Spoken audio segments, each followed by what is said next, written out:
today, we will go over, you guys did rationalizing, so I can certainly skip that, or I can do it again with you if you would like. Complex, simplify, and piece functions. And that's not the entire section, because there is a portion of the section that's on one-sided limits. And I thought it would be best if we just focused on things that are alike. So I want to do the one-sided limits towards the end of it, which may be what question 3 in the homework was intended for, because the one-sided limits are sort of for you to check, like around asymptotes, things like that. Okay, anyway, this one, these problems are directly from your packet. So I just simplified it down so there's less stuff up on the board here. But if you go back a page or two from your homework, you'll find the piece functions. Keep going. 25? Okay, thank you. I put them up here in order that they are in your notes so that it would be easier to follow.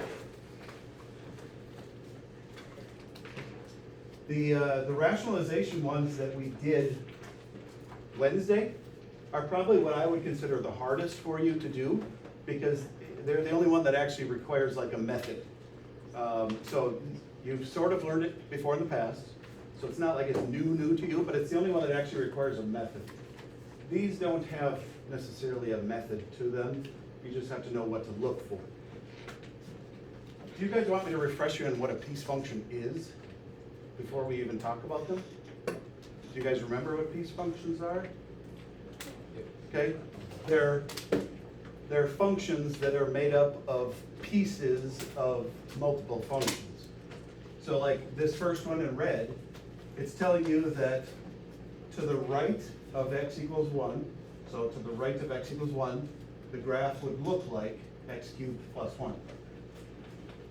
On 1 and to the left of 1, it would look like the straight line x plus 1. So it's going to be two different equations split at x equals 1. So I don't know if it would include the full s or if it would just be the right-hand side of the s or something, but to the left of 1 is definitely just a straight line with a slope of 1. Now, coincidentally, this is usually what happens, but not always. The value that you're asked about is often the dividing spot in the piece function.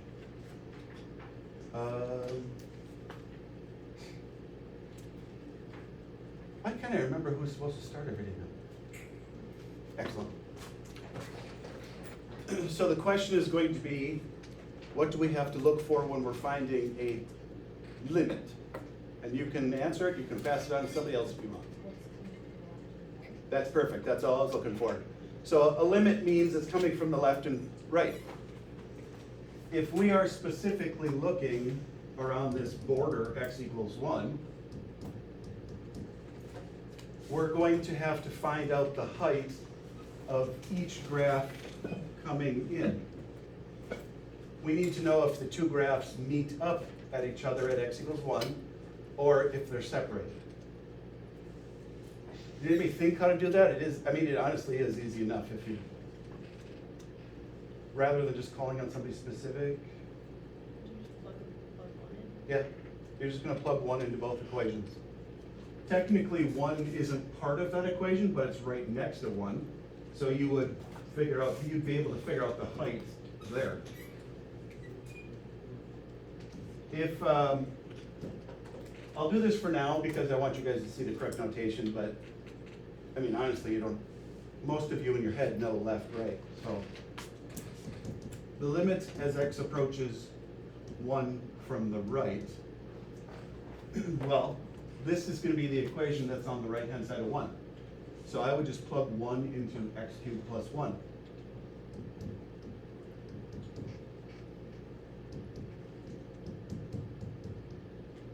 So apparently this starts at a height of 2 and then goes from there. And then on the left-hand side of 1 was x plus 1. I don't technically care about what happens directly at 1. I only want to know the height on the sides of it. So it doesn't actually matter which one of these has the line on it. I only want left and right anyway. So that would also be 2. because they match up and because they're identical, this limit answer would be 2. And they are that straightforward. I don't know if you've had a chance yet or not. Why don't you try the one on the right? And for your notes, I obviously don't care about correct notation. I just kind of want you guys to figure it out.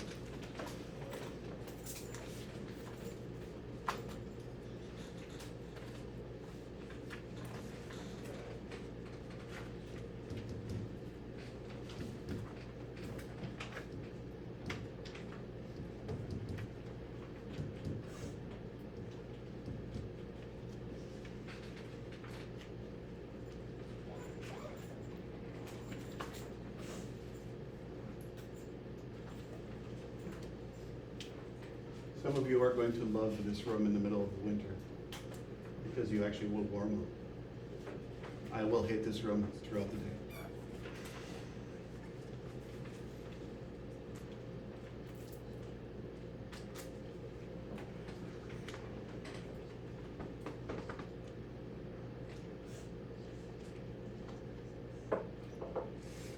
Cadence, did you want to call somebody for me?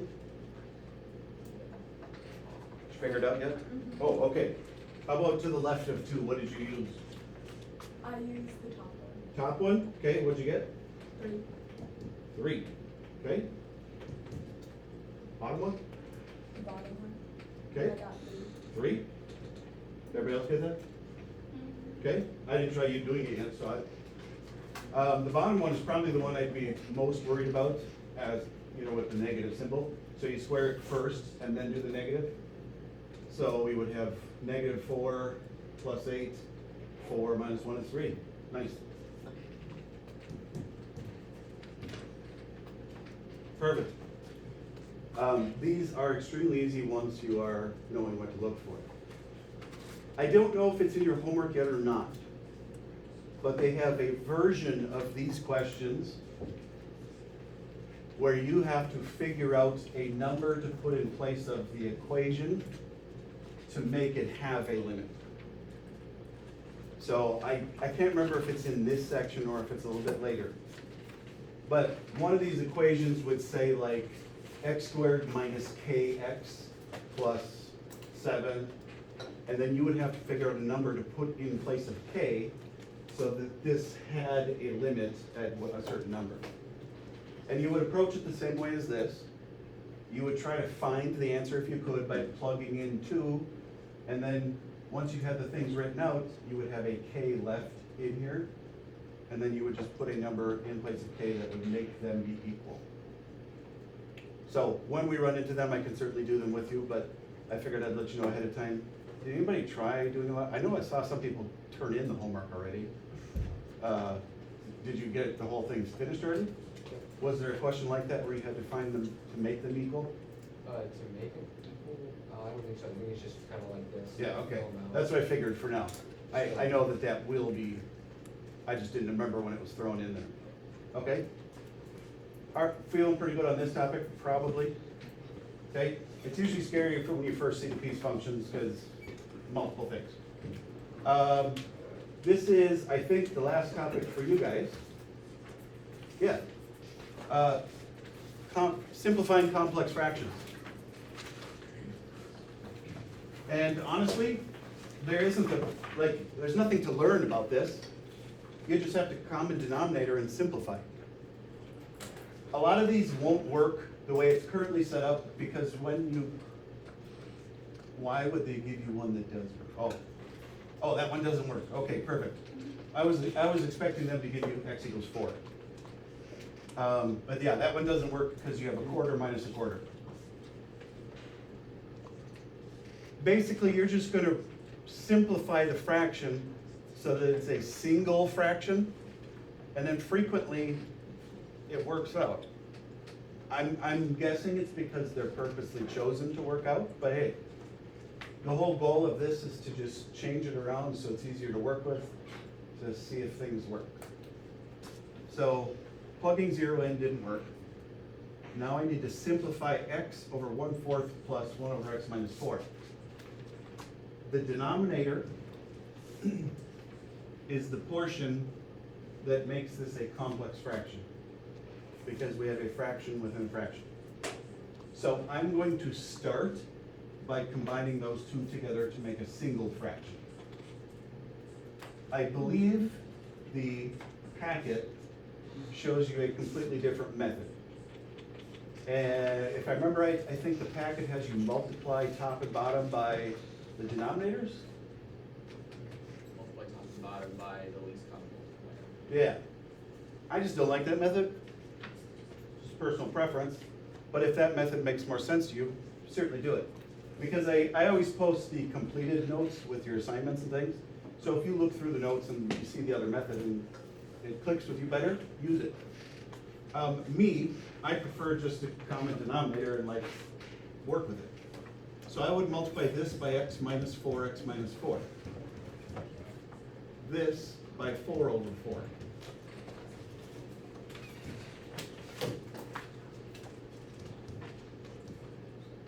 Okay, so then that would give me x minus 4 over x times x minus 4 plus 4 over x times x minus 4, just common denominator. Now when I common denominator, I can add the tops together. X over x minus 4 plus 4 would be x.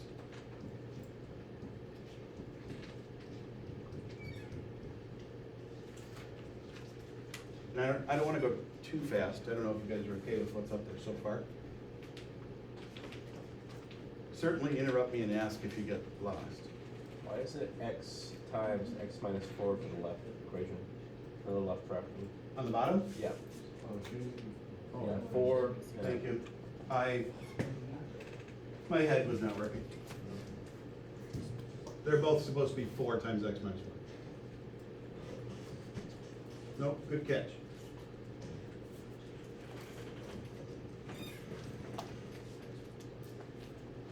Probably saw the x on the top and I just put it in my mind.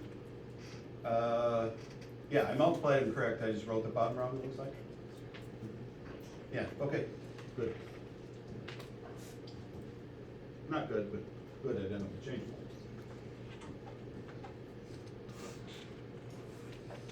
And then when I get to this stage, traditionally the easiest way to do it is write top and bottom both as a fraction. So x over 1 over x over 4 times x minus 4. And then people do this differently in their head. I think most of you were taught keep, change, flip, because I think that's the popular method at the middle school now. Probably in Algebra 1. When I did this, I was just taught slightly different. I was taught bottoms and middles, but you get the same answer doing keep, change, flip. So keep, change, flip is that you, instead of dividing by the fraction, you multiply by the reciprocal. So either way, you get, I should have been writing limit on each step, but I was feeling lazy. I get the limit of x times 4 times x minus 4 on the top. On the bottom, x times 1.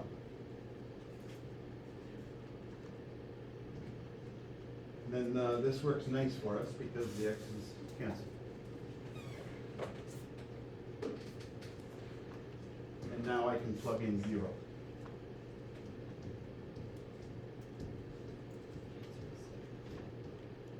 I think it's negative 16, isn't it? Yeah. Now, I wouldn't always take this many steps to write it up there, but I had a feeling you guys would probably want it for the notes or things like that. And on a test, you're welcome to combine steps together in your head if you would like. Like some people just work better by trying to do parts in their head, writing parts down.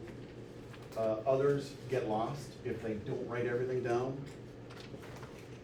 I'm okay with either as long as you're showing what you're doing, because that's how I grade. 27, yeah, we got time. Why don't you guys see if you can figure out the green one? It should work out relatively similar. All of the ones that are set up like this do. Doesn't matter if the complex part is on top or bottom.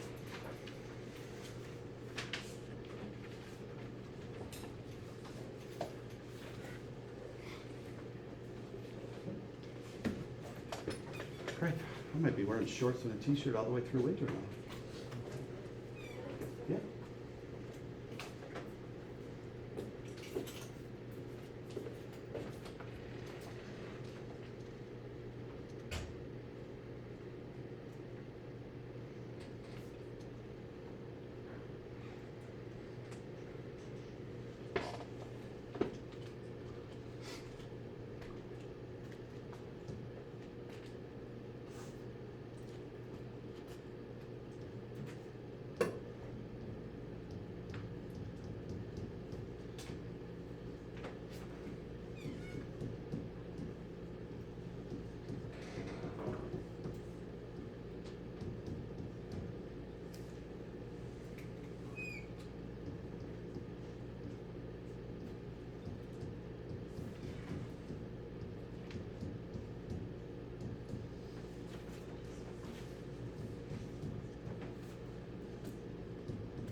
This is terrible notation, don't copy my notation.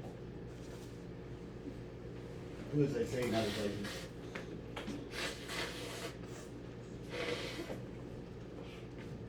The negative symbol on the top is probably the part that most people will accidentally forget, if anything.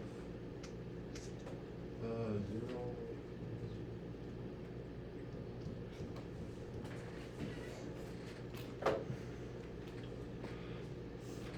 Does anybody want me to talk about where the negative came from? I mean, it's, yes. The minus sign that is in between the two terms needs to be distributed to both of those, because if it's addition, you just add on the top. But it's subtraction, you subtract to the whole second one. So why, how do we know where to divide by one? Because the first one you just put it below the X, this one you just put it at the bottom. Oh, I took whichever part had the simple or single part of the fraction. So like this one, the denominator was X, and so it's a whole X, so I just wrote it over one. The one on the left, the numerator, what was single or simple. That's kind of what you're asking, right? Yeah. Yeah.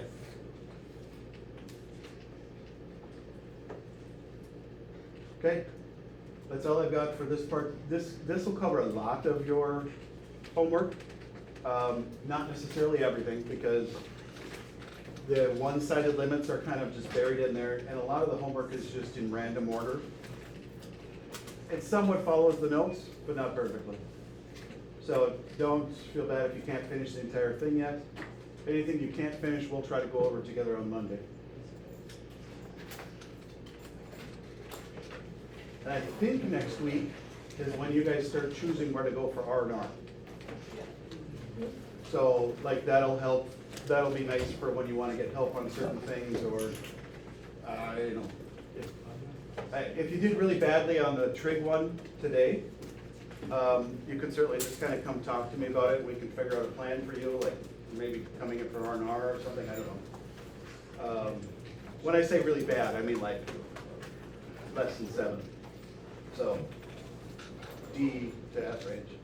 I did remember to put it in the quiz category though, or the homework category. So your grade shouldn't look so drastically different if you had a bad grade on that first quiz.